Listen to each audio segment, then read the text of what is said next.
Fala galera, como é que vocês estão? Espero que vocês estejam bem, Tilão na área. E continuamos online. Meu povo, hoje, como eu tinha dito para vocês, a gente vai falar um pouco sobre as civilizações pré-colombianas. A gente já viu a introdução desse nosso assunto e agora a gente vai abordar algumas dessas civilizações. Então, se organiza aí, vai para um local adequado, né? Pega o seu material que a gente vai começar a nossa aula de hoje, beleza? Então, roda a vinheta.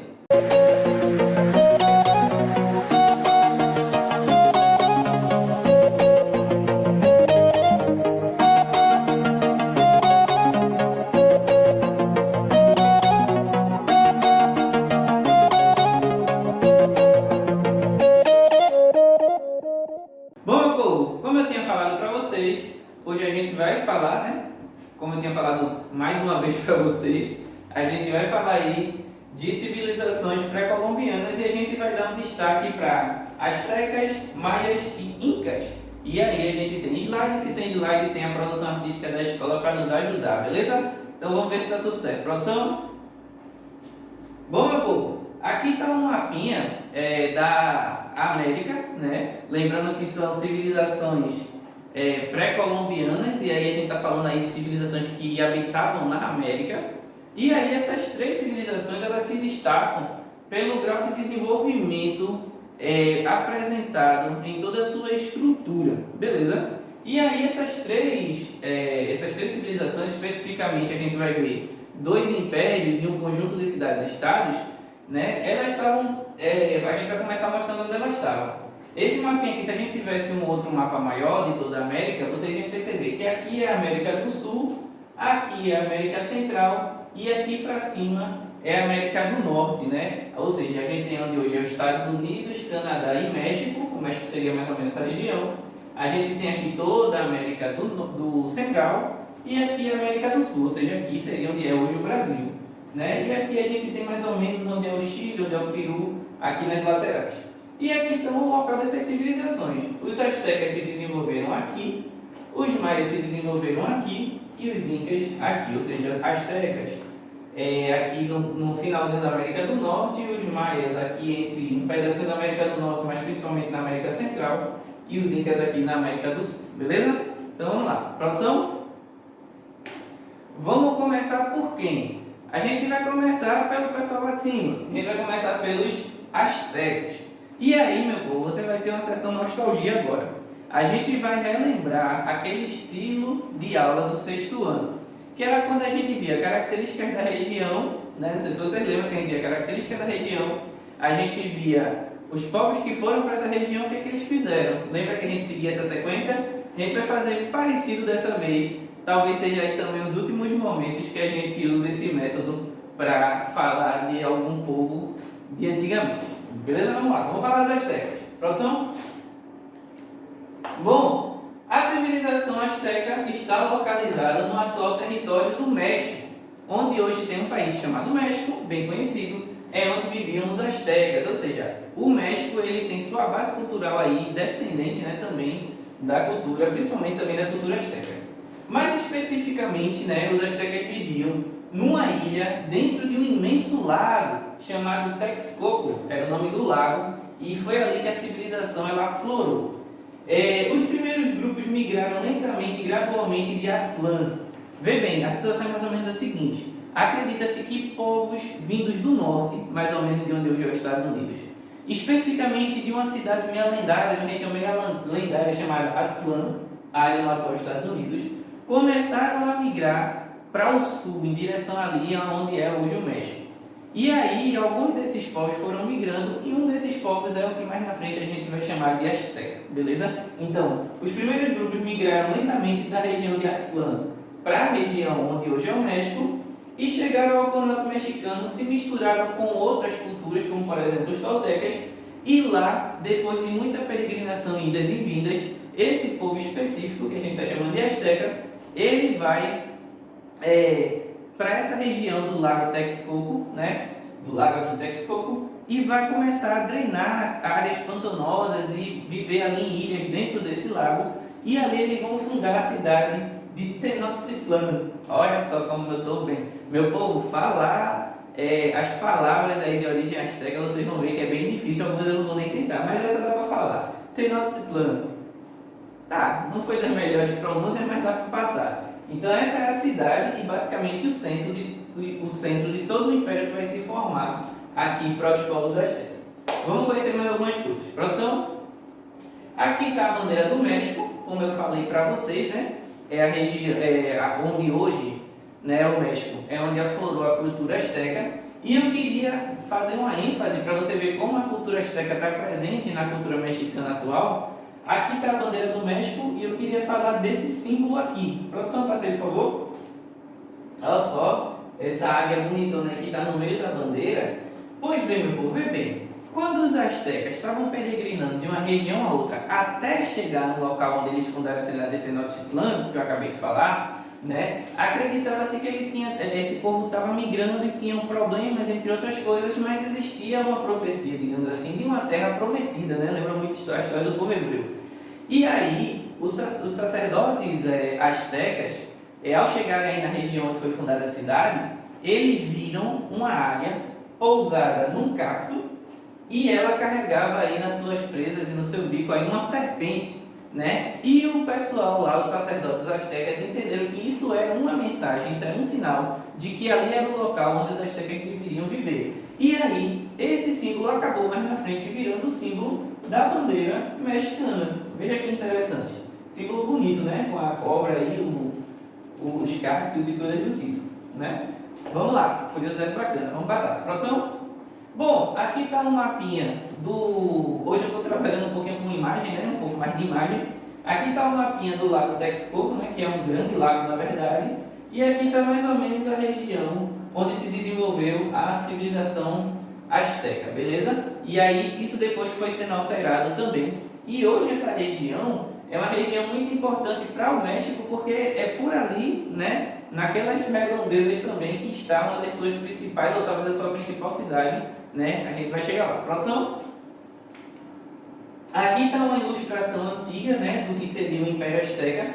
Como eu falei para vocês, a civilização ela cresceu muito. Quando eles se mudaram para lá, a civilização cresceu, se desenvolveu muito e tornou-se um grande império. E aí alguns acreditam que, né, chegou a mais ou menos essa extensão aí, essa ilustração mostrando o quão grandioso era. Produção? Bom, e aí vamos falar um pouco de Tenochtitlan, né? Tentar aí falar a pronúncia. Provavelmente você deve estar tentando aí, Tenochtitlan, certeza que você está tentando. Vamos lá. Abrigava as duas mais importantes construções astecas, a Pirâmide do Sol e a Pirâmide da Lua, duas mega construções, né, digamos, inclusive comparáveis a outras pirâmides de outras regiões, né? Se você pensar que tinha pirâmide no Egito, não, aí na região também tinha pirâmide, né, em outro lugar do mundo, né? O Egito lá na África, a galera aqui na América nunca tinham se visto, mas pirâmides também. A cidade teve aproximadamente 300 mil habitantes, meu povo, 300 mil habitantes, tem gente pra caramba, principalmente para aquela época. Levando em consideração, inclusive, que nos dias de hoje a gente não tem tantas cidades, assim, até tem muitas cidades com 300 mil habitantes ou mais, mas 300 mil habitantes é uma cidade relativamente grande. Por exemplo, São Lourenço, que é da região metropolitana, obviamente São Lourenço não é a maior cidade do mundo, né? Mas faz parte da região metropolitana, é uma cidade grande para a região, digamos assim. Ela não tem esse número. Acho que a gente deve estar uns 100 mil, 100 e alguns quebrados. Eu acho que o último censo deu de 90, deve estar nos 100. Então a gente tinha basicamente o triplo de habitantes. Com alguns estudiosos, esse número aqui é aproximado, e alguns estudiosos eles questionam esse número para 250 mil, ou alguns dizem que possa ter tido até 1 milhão de pessoas, né? Esses números são relativos. Mas diante dessas variedades de números, você percebe que é uma cidade muito grande e que tinha muita gente, tá? E é onde se encontra a atual capital do México, que é a cidade chamada Cidade do México. México é o país, Cidade do México é a capital, e onde era Tenochtitlan reformulou-se, obviamente, né? Mas hoje é a capital do México, chamada Cidade do México. Produção? Aqui está a Pirâmide do Sol, né? Simbolizando aí, isso está no livro de vocês podem dar uma olhadinha, simbolizando aí um pouco, né, da grandiosidade arquitetônica asteca. Produção? A gente tem aqui o que seria também uma ilustração do que seria mais ou menos a cidade, né? Ela é imensa, aí, como se fosse uma vista aérea, com seus templos centrais aqui, sua área central aqui, e a cidade se desenvolvendo ao redor, né, de todo esse movimento. Produção? Tem outra ilustração, né, mostrando aí, principalmente enfatizando a questão da construção, né, o quão várias construções tinham, como a cidade era desenvolvida, como a cidade era grande, cheia de edifícios e coisas do tipo. E lembrando, a cidade era dentro do lago, era uma coisa assim fabulosa, né? Produção? E aqui tem uma vista aérea do que hoje é aquela região ali, a própria cidade do México, uma cidade enorme, né? Para eles aí a perder de vista, uma das maiores capitais, uma das maiores metrópoles mundiais aí, de grande extensão. Produção? Aqui tem uma outra vista aérea da região, só uma praça central bem conhecida. E é essa ali o local, beleza? Produção? Bom, vamos ver algumas características. Os astecas se organizavam em classes sociais, assim como outras civilizações. No topo da pirâmide estava o Tlatoani. Ele era o título de imperador, beleza? Os astecas, quando eu falo eu me quebro um pouco. Os astecas estavam sob o governo do imperador, que era chamado de Tlatoani. Isso vai piorar quando chegarem nas divindades astecas, vocês vão ver. Abaixo dele, mas desfrutando de grande prestígio, né? Só abaixo do imperador, mas com grande prestígio também, a gente tinha a própria família do imperador, né? Já que era o império. A gente tinha os sacerdotes, que eram responsáveis pela realização dos cultos e sacrifícios, e a gente tinha os capitães do exército, digamos assim, né? Os chefes guerreiros responsáveis aí por estar à frente, né? da força militar asteca.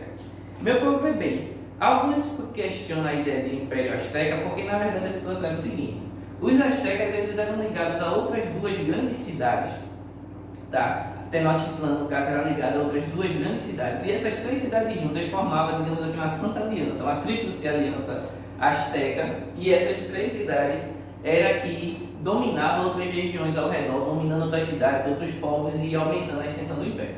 Só que a centralidade desse poder se encontrava em Tenochtitlan, e aí alguns chamam de Império Azteca, outros chamam de Império Azteca, mas com a força central em Tenochtitlan, mas de maneira geral, todo esse domínio partia dessa centralidade de poder, beleza? Produção?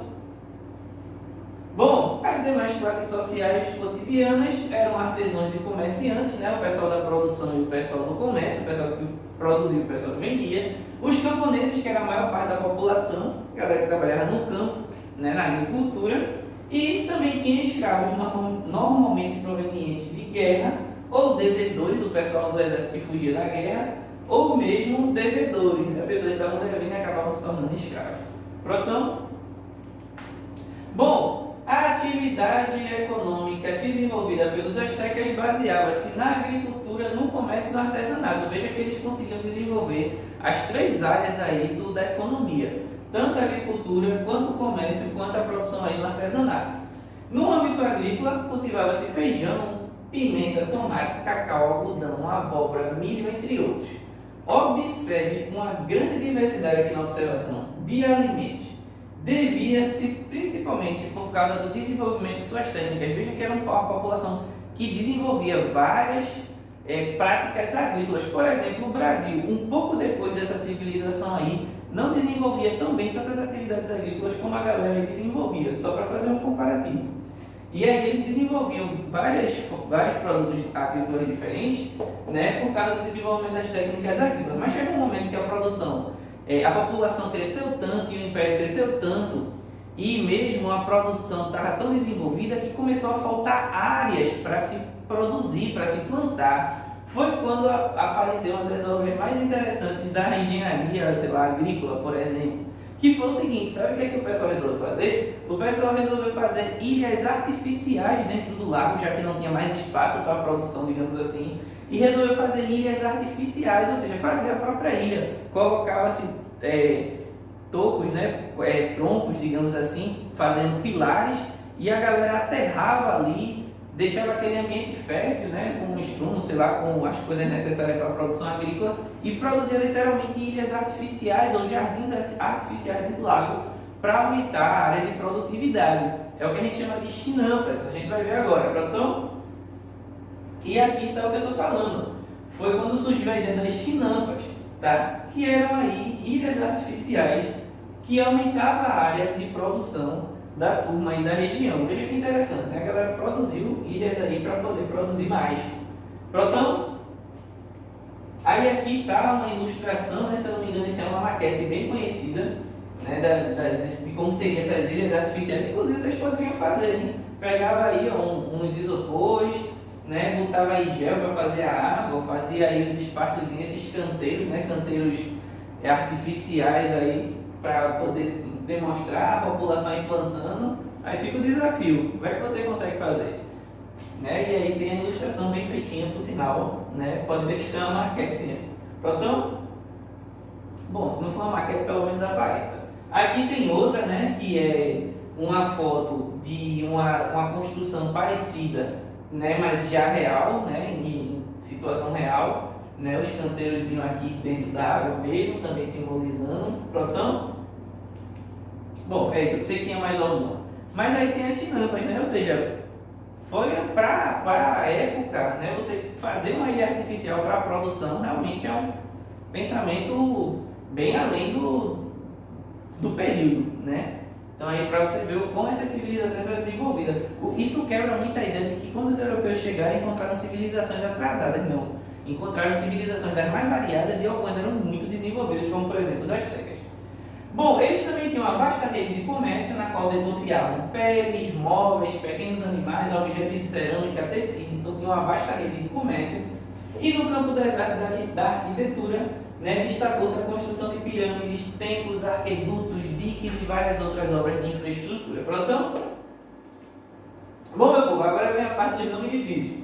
A gente também tinha um desenvolvimento na questão religiosa muito grande. Os astecas cultuavam vários deuses, ou seja, eles eram politeístas, e cada deus tinha uma representatividade. Entre os principais deuses, tá esses nomes aqui que eu não vou conseguir falar, mas vou tentar, não é para ficar rindo não. Quetzalcoatl, ó só, Huitzilopochtli, esse eu não consegui falar não, enrolei. E Tlaloc, entre outros. Na verdade tem toda uma mitologia aí, você pode até dar uma pesquisada. Esse aqui, por exemplo, simboliza esse primeiro, que eu não vou tentar falar o nome de novo, realmente é difícil. Mas faz devagarzinho que você consegue. Produção? Bom, como termina essa história, né? Os astecas, eles, como eu disse para vocês, tinham desenvolvido um grande império, mas tudo acaba, né, quando os europeus chegam aqui na região e os astecas, aí, sob o governo de Montezuma, que era um imperador da época, acabou sendo aí dominado pelos espanhóis liderados por Hernán Cortés. Essa imagem aqui simboliza mais ou menos o que foi. De maneira resumida, assim, só para você entender um pouco, acredita-se que os astecas, quando viram, né, os espanhóis, que inclusive chegaram em pequeno número, se fosse lutar contra os astecas teriam dificuldade de chegar num pequeno número, mas eles acabaram confundindo os europeus com uma divindade. Os europeus se aproveitaram um pouco disso, mas logo depois os astecas perceberam que não era. Mas aí os europeus já tinham se articulado, inclusive juntado com povos rivais dos astecas, e aí com o uso de algumas coisas que os astecas não conheciam, por exemplo, animais como provavelmente o cavalo, né? Sei lá, coisa do tipo, surpreendeu aí os astecas e os astecas acabaram sendo massacrados e dominados, né, pelos espanhóis. E aí o nome da frente dessa dominação é Hernán Cortés. Beleza, produção? É isso, encerrou. Meu povo, sobre os astecas a gente encerrou, falta incas, maias e mais alguns outros povos que a gente vai ver também. Então espero que vocês tenham entendido, só que isso vai ser na outra aula, tá? Voltando ao que eu estava dizendo, espero que você tenha entendido e espero que vocês tenham gostado. Deixe seu like, curte, compartilha, faz tudo o que tem que fazer aí e até a próxima. Beleza? Tchau, tchau!